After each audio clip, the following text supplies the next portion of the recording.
من فاجأ زوجته حال تلبسها بالزنا فقتلها في الحال، هي ومن يزني بها يعاقب بالحبس بدل من العقوبات المقررة في المادتين 234 و 236.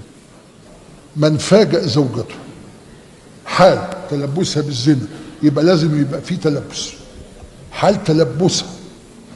يعني شوفوا خلوا بالكم من النص، فقتلها في الحال ادي 2، يبقى التلبس، والتاني فقتلها في الحال هي ومن يزني بها يعاقب بالحبس بدل من العقوبات اللي هي ايه 234 و 236 القتل اللي بيقتل ياخد الاعدام او ياخد المؤبد، لكن لو حصل هنا ياخد حبس لغايه ايه شهر 3 اشهر 6 شهور لغايه اخرها سنه بس.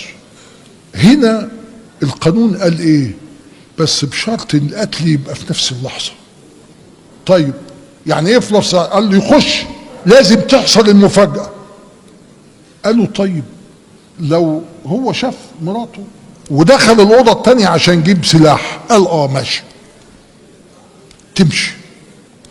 قالوا طيب حكمه التخفيف ليه؟ قال لك لانه هو اصلا الزوج لما بيلاقي زوجته في هذا الوضع ده بينهار وما يشوفش قدامه وبيبقى موتور وبيبقى في حالة شديدة ما بيعرفش ايه اللي بيعمله. لو زوج وصل لعلمه ان زوجته بتخونه مع حد تاني، انت بتمشي من هنا يا عمي ففي واحد بيجي لزوجتك فقال لها انا مسافر بكره الصبح، وبكره الصبح كمن في مكان امام المنزل حتى شاء هذا الراجل طالع شقته فانتظر برهة من الوقت حتى تطمئن ومن معها في العادي، وراح طالع فتح الشقة بمفتاحه ودخل اوضه النوم لقاه وقتلها. هنا محاكم الجنايات قالوا لا يستفيد.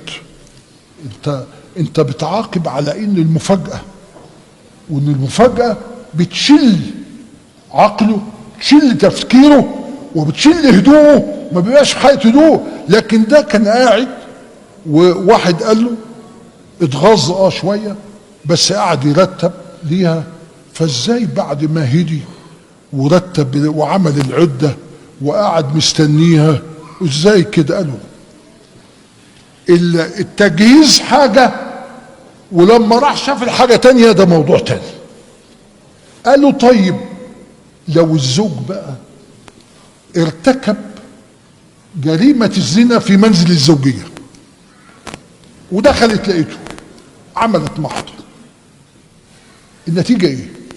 قالوا لا تسمع دعواه لو ضبطها متلبسة بالزنا، لا تسمع دعواه ولا يستفيد بالعذر المخفف، لانه كان يجب ان يكون قدوة لزوجته.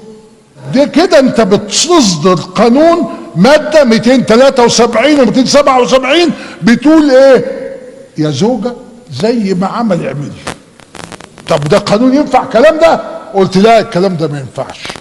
ده انا قلت اكتر من كده، قلت لا في منزل الزوجية. يعني انت قلت لو هو زنى في منزل الزوجية بتاع مراته وهي دخلت لقت على سريرها في اوضه نومها كذا وقتلته، قال لك لا ما تستفيدش، ده للزوج بس. قلت الله الزوج بس ازاي؟